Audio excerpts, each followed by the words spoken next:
Hello everyone and welcome in today's session. Today we are going to see irrigation, right?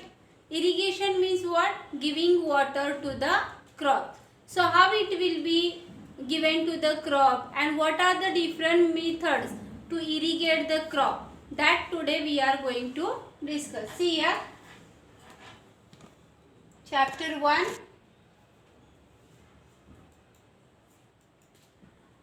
Part 4, irrigation. See our definition, process of supplying water. Irrigation means supplying water to crop plants growing in the field by means of various means. One is canal, second is reservoir, third is well, and fourth is tube well, right? So these are the various resources from which we can water our crop plants, right?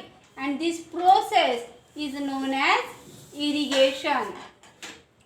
Now why irrigation is essential? Because water is one of the most important requirement for the plants. Water provides essential micronutrients to the crop, that is hydrogen and oxygen. You know the formula of water, that is H2O. So in that 2 hydrogen and 1 oxygen is there. So automatically whenever the plant takes water, along with that they are taking hydrogen as well as oxygen. So this is one more essential resource of micronutrient, that is hydrogen and oxygen. Now there are different types of irrigations are there. First is soil based irrigation and second is crop based irrigation. Now what is mean by soil based irrigation? The word itself, soil based, indicates that whatever the soil requirement is there, based on that we have to irrigate. Suppose if your field is having a clay soil, right? So clay soil means very small soil particles are there and their water holding capacity is very high. So you don't have to give the water frequently, right? Big gap between the two irrigations is there, then it's okay, right? But suppose in your field sandy soil is there, means the soil particles are little bit larger and their water holding capacity is very less, then you have to give the water frequently. Irrigation should be frequently. And second is that crop based irrigation means according to the requirement of the crop. Which crop is there? There are some of the crops which require more amount of water, right? So for such crops you have to give repeated water. Irrigation should be proper at particular time interval. And some crops are there, they don't need more amount of water. So in that case you have to water the crop after a long interval of time. See here, soil based irrigation, in that crop grown in sandy soil where the water holding capacity is less requires more frequent irrigation than the crop grown in clay soil, because clay soil has a high water holding capacity.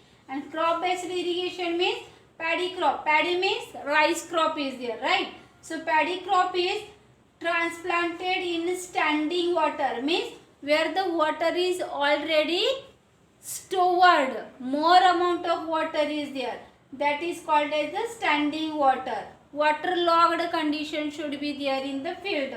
So in that waterlogged condition paddy crop is planted and they require more amount of water.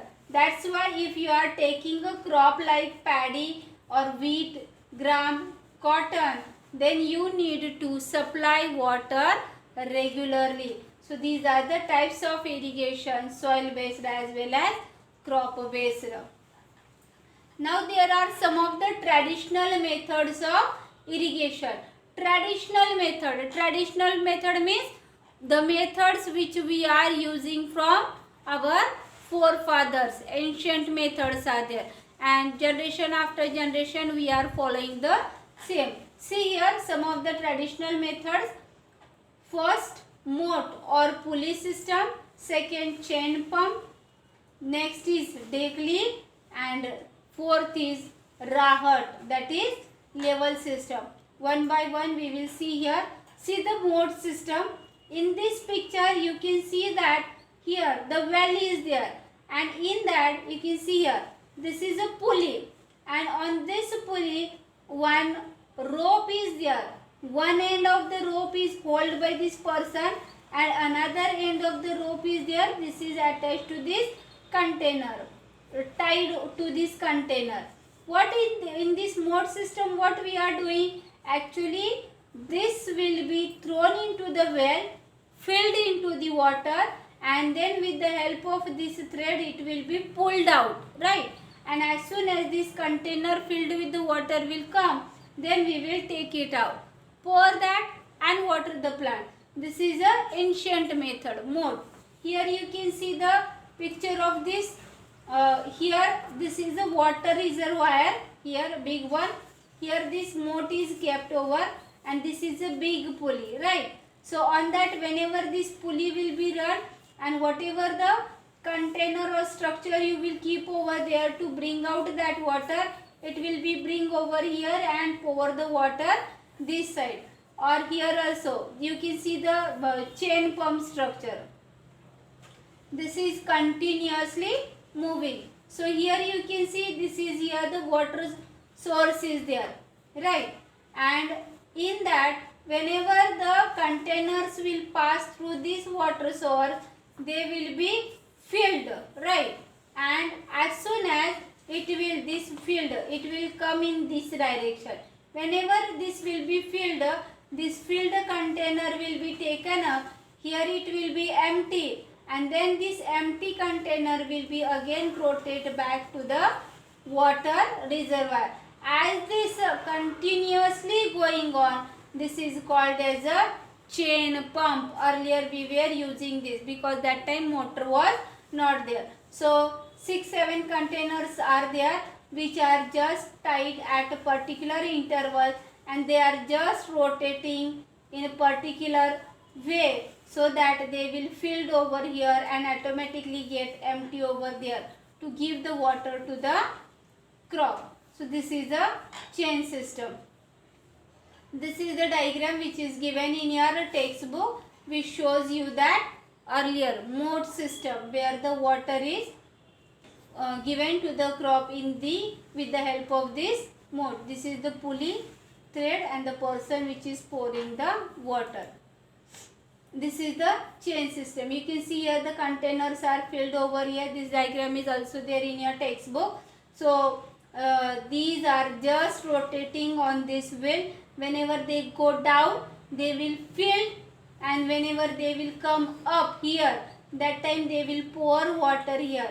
So from here then the water will be gone to the crop plant. Suppose if your field is here, then they will just make a channel to take the water that side. So this is a chain pump. Now to rotate this wheel, the bullock is used. The bullock is just rotating here round and round and round, and because of that this system is just joined over here. Because of that this wheel is there, it will get rotate and it will go on continuously rotating in a chain. That's why it is called as a chain pump. See the next one, rahat system. In older time, this is used in villages, rahat system, right? So here you can see a big wheel is there, same like that, right? And in that also chain pump type containers are there. They will take the water and throw out in the field, right? This is a dhekli, little bit different. See here, this picture is there in your textbook. In the well the water is get removed. In that, see, this is one wood log, long one. It is supported over here, V-shaped structure of big wood, right? Or any supporter, and one end is there of this wood log is there tied with a container or a bucket, right? And on the other end a big stone is bind to this. Whenever the stone is bind to this, means heavy load is there, automatically the bucket will come, which is tied to this end, will come up. We can take out that and pour the water. Observing this picture, this is also showing you a deckley. In that also you can see this is a long log is there, at one end bucket is kept. Here this heavy load is there this side. Whenever the person will leave the bucket, then automatically this end will be light in weight and the bucket will come up. To take the bucket down, the person will apply a pressure on this rope and pull it down. As soon as this bucket will go in water and filled, the person will leave the pressure. So automatically the bucket will come up and they will take out the water. So this is how the deckley system works in older days, where the person can irrigate the crop plants. Now there are modern methods of irrigation nowadays which we are using, and there are two modern methods which are widely used, that is drip irrigation method and sprinkle irrigation method. The third one is that fertigation. The details we will see about the drip irrigation system. Now the drip irrigation means the plants or crop plants will irrigate by drop. Now you can see here, this is a pipe, right, black color, and here one small nozzle will be kept where the small hole will be there. The water is just flowing in this pipe, and from this small nozzle hole a drop by drop water will be fall at the base of the crop plant. So here the water will not wasted at all, right? Every plant will get water here, sufficient amount of water will be get, and that is also drop by drop. As every crop is getting water drop by drop, means whatever the distance between the two crop is there, that much area is not needed any kind of water, so that water is saved. So this is a very good method where we can save water, and wherever the water scarcity is there, in that area we can use this drip irrigation system. Very easy, and generally most of the farmers nowadays using this drip irrigation. Next is that sprinkler irrigation. Now in this sprinkler irrigation you can see that here a tripod like stand will be there, and above that one rotating nozzle will be there. Here you can see a nozzle, right, through which the water will come through a force, and this nozzle is just rotating. So these rotating nozzles are there, they are just sprinkle water in all direction. So whatever particular around region is there, that whole area will get water automatically. So this here the crop plants will get water. How they are getting? With the rain, right? So this is just sprinkling of the water on the crop plants. That's why this system name is a sprinkler irrigation. This is also majoritarily used by the farmer. So see here, the look, two side nozzles are there and they are just rotating. These nozzles will be kept in the field at a particular distance. That's why the half distance of in between these two nozzles will be covered by each. So half portion by this nozzle and half portion by this nozzle. In this way they will cover the whole area of the field, and it is again a water convenient method of irrigation. Here also water is saved. So these are the two important methods of irrigation nowadays used by the farmers.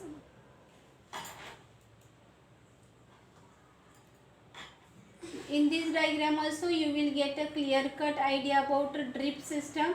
See here, this is a water reservoir. In that we can keep a water pump this water pump will pump the water from this, and then this pipe will carry a water up to the crop field, right? And wherever the particular crop is kept, at that particular site only the nozzles will be kept, which will release the water drop by drop. And whenever we are new technique is there, hydroponics, where the crops can be grown without soil in the liquid. So here you can see the liquid is there, right? No soil is there, and here all the nutrients which the plants get from the soil, that will be given with the help of a liquid water. Means in this water only all the nutrients will be dissolved, and it will be supplied with the help of a drip system to every plant, and here the plants will generally grow without soil. So this system, modern system is there. This is known as hydroponics. So this is a closer look of drip irrigation, how the water falls to the nose in the soil at the base of the plant. Is it clear? So this is how the different methods we have studied to irrigate the crop plants. So in these different methods, most useful method and convenient modern methods are there, that is drip irrigation and sprinkler system. Based on these two systems, 3 marks question will be asked. So most important methods are drip irrigation system and sprinkler system. Prepare this very well. All the best.